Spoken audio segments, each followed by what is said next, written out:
السلام عليك يا أبا عبد الله.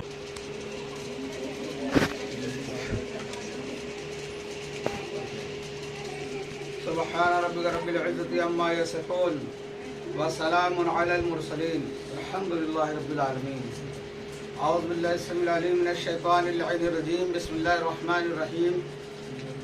الحمد لله على ما عرفنا من نفسه والحمنا من شكره وفتح لنا من أبواب العلم بربوبيته وجنبنا من شكه وشركه ونشهد أن لا إله إلا الله وحده لا شريك له ونشهد أن سيدنا ونبينا وحبيبنا ورحيمنا وكريمنا وحوسنا ومغيثنا ومغيننا ومعيننا وسراجنا وأشرفنا وجعفرنا وصادقنا وطبيبنا وطبيب قلوبنا وشفاء صدورنا ونورنا ونور أولنا ونور آخرنا ونور ظاهرنا ونور باطننا ونور عرش ربنا ونور أرض ربنا ونور لوح ربنا ونور قلم ربنا ونور قرآننا سيدنا وسندنا ومعونا وملجانا ومقتدانا وحالانا وأولانا ومولانا رسول المسدد المحمود الأحمد المصطفى الأمجد أبي القاسم محمد.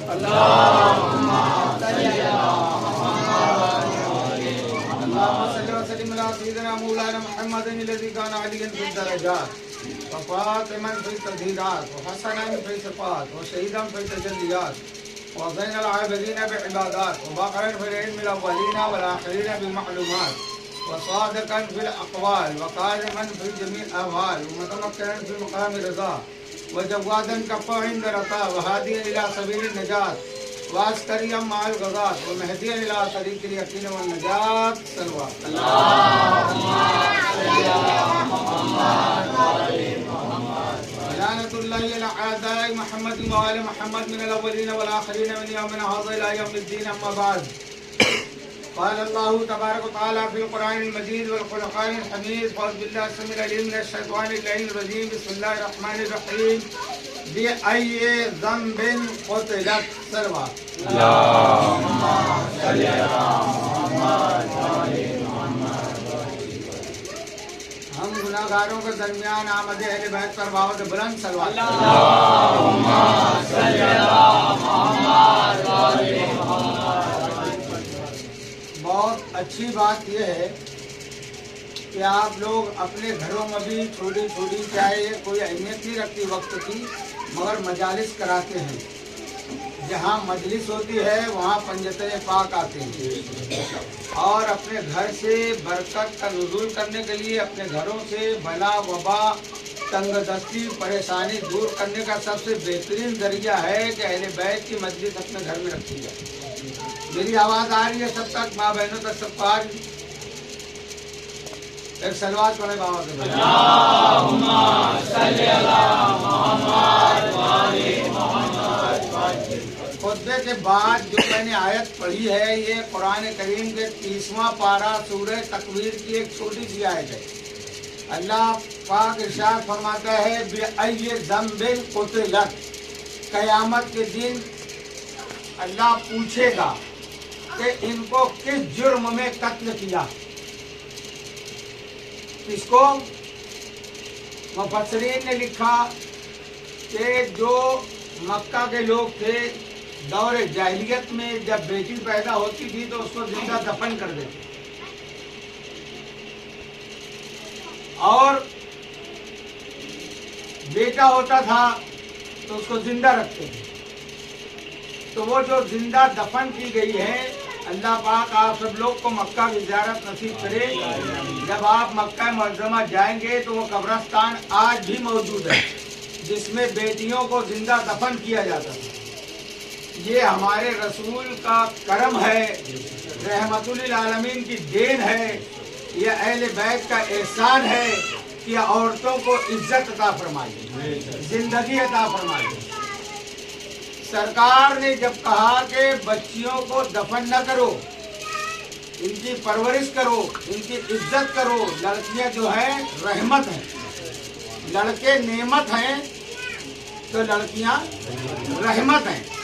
لڑکیاں رحمت ہیں. کسی کے لڑکی پیدا ہو جائے تو اس کو برا نہیں سوچنا چاہیے، بلکہ اس کے گھر میں رحمت کا نزول ہو گیا. ایک صحابی جب یہ بات سنے تو آگے رسول اللہ صلی اللہ علیہ وسلم کے پاس رونے لگے. وہ کہتے ہیں یا رسول اللہ مجھ کو 7 بیٹیاں اللہ نے دی اور 7 کو میں نے اپنے ہاتھوں سے دفن کیا. ایک مرتبہ میں باہر سفر پر گیا ہوا تھا. جب وہاں سے لوٹا تو میں نے دیکھا کہ ایک چھوٹی سی بچی میرے آنگن میں کھیل رہی ہے اور وہ میرے آگے پیچھے چلتی ہے, میرے آگے آگے مجھ کو پانی کا گلاس رکھتی ہے, میری خدمت کر رہی ہے. تو میں نے اپنی بیوی سے پوچھا کہ یہ کون ہے؟ تو اس نے بتایا کہ یہ آپ کی بیٹی ہے. بس یہ سننا تھا کہ پھر اس کا یہ 7ویں بیٹی تھی, اس کو غضب و جلال آ گیا اور وہ اس بچی کو اٹھایا, ایک پھاوڑا لیا اور مکہ کے اس قبرستان میں جا جو جگہ تھی وہاں جا کے گڑھا کھودنے لگا. تصور میں آپ پہنچو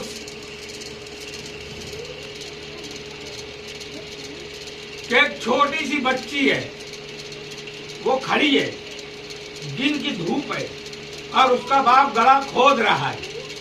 وہ بچی کہتی ہے بابا پانی پی لو, بابا گرمی ہے, بابا کیا ہوا, یہ کیا کر رہے ہو, لاؤ میں آپ کا ہاتھ بٹاؤں. اسے کیا معلوم کہ یہ گڑھا کس کے لیے کھودا جا رہا ہے.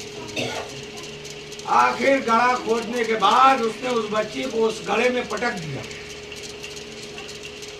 اور پھر اوپر سے مٹیاں ڈالنے لگا. وہ چلاتی رہی بابا میں نے کیا بگاڑا ہے, بابا میں نے آپ کا کیا نقصان کیا ہے, آپ میرے ساتھ ظلم کیوں کر رہے ہیں. مگر وہ کچھ نہیں سنتا رہا اور مٹی ڈالتا رہا. آخر کو اس کی آواز پھر دب گئی, آواز آنا بند ہو گئی. اب صحابی رسول کے سامنے رو رہا ہے کہ یا رسول اللہ وہ آواز آج تک میرے کانوں میں گونج رہی ہے.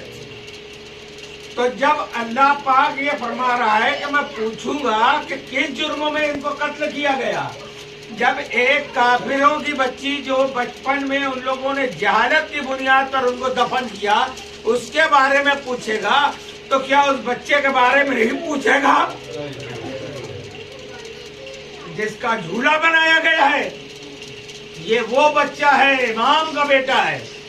جناب علی اصغر علیہ السلام سب شہید ہو چکے تھے, امام آواز دے رہے تھے حل من ناصر ینصرنا. اس نے اپنے آپ کو جھولے سے گرا کے میدان میں پہنچایا ہے, اسلام کو بچایا ہے. تو اللہ پاک قیامت کے دن اس کے بارے میں سوال کرے گا کہ کس جرم میں قتل کیا ہے. عزیزو, کربلا کا میدان صرف ایسے ہی نہیں ہے. 1 تاریخ سے امام اپنے ساتھیوں سے کہہ رہے ہیں لوگوں چلے جاؤ, دیکھو مصیبتیں آنے والی ہیں. 7 تاریخ سے پانی بند ہوا, 7 تاریخ کو پھر امام نے خطبہ دیا کہ میرے ساتھیوں تم چلے جاؤ. تم یہ سمجھ رہے ہوگے کہ میرے نانا تم سے پوچھیں گے کہ تم نے حسین کو کیوں چھوڑا, تو میں اپنے نانا سے بات کر لوں گا کہ میں نے ان کو بھیجا ہے, یہ خود سے نہیں گئے ہیں. 8 تاریخ کو بھی بھیجا, شب عاشور بڑھتی گئی, 7 تاریخ سے پانی ختم ہو گیا. 8 کا جو پانی تھا 9 تک کا بڑوں نے پینا بند کر دیا. اب یہ 7 تاریخ سے بچے پیاسے ہیں, 3 دن کا بھوکے پیاسے ہیں.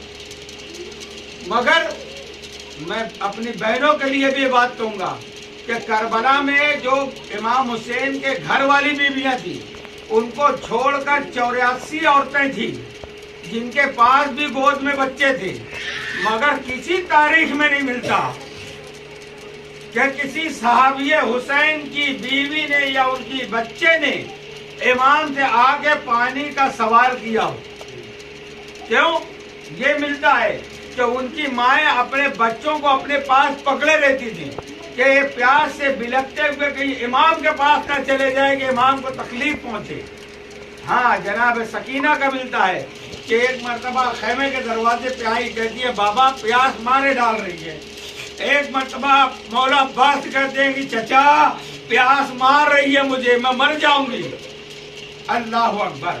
خیر سکینہ تو 4 سال کی ہے نا, اتنا کرام بھی کر رہی ہیں, مگر اور رباب کے خیمے میں 6 مہینے کا علی اصغر ہے. جب 14 دن کے تھے جب مدینے سے چلے تھے, پورا سفر مصیبتوں کے سفر گزارتے ہوئے جب کربلا میں پہنچے تو 6 مہینے کے ہیں. مگر کیا بتاتے ہیں مقاتل کہ جب علی اصغر کو دیکھتے کوئی بیوی آتی منہ کو حرکت بھی نہیں دے پاتے تھے، رو بھی نہیں پاتے تھے، بس دیکھتے تھے کہ ہاں یہ میری ماں ہے، کبھی پھوپھی آئی تو ہاں یہ پھوپھی اماں ہے، کبھی سکینہ آ کے لوری دے رہی ہے تو ہاں یہ میری بہن ہے، مگر علی اصغر نے کبھی اشارہ بھی نہیں کیا کہ میں پیاسا ہوں۔ عزیزو یہ اسی پیاسے کا جھولا ہے، اسی حسین کے لال کا جھولا ہے، اس سے جو منت مانو گے وہ تمہاری پوری ہوگی۔ میں بس یہی دعا کرتا ہوں کہ ان آنسوؤں کو اللہ رحمان سیدہ میں جگہ عطا فرمائے اور ہم سب کو اور سے مالا مال فرمائے، اہل بیت کی محبت عطا فرمائے اور انہی کی محبت میں زندہ رکھے، انہی کی محبت میں خاتمہ بالخیر فرمائے۔ آپ تمام لوگوں کو ہر سال مکے کی، مدینے کی، کربلا کی زیارت نصیب فرمائے۔ اللہم ربنا تقبل منا انک انت السمیع العلیم وتب علینا انک انت التواب الرحیم وسيعلم الذين ظلموا أي منقلب ينقلبون۔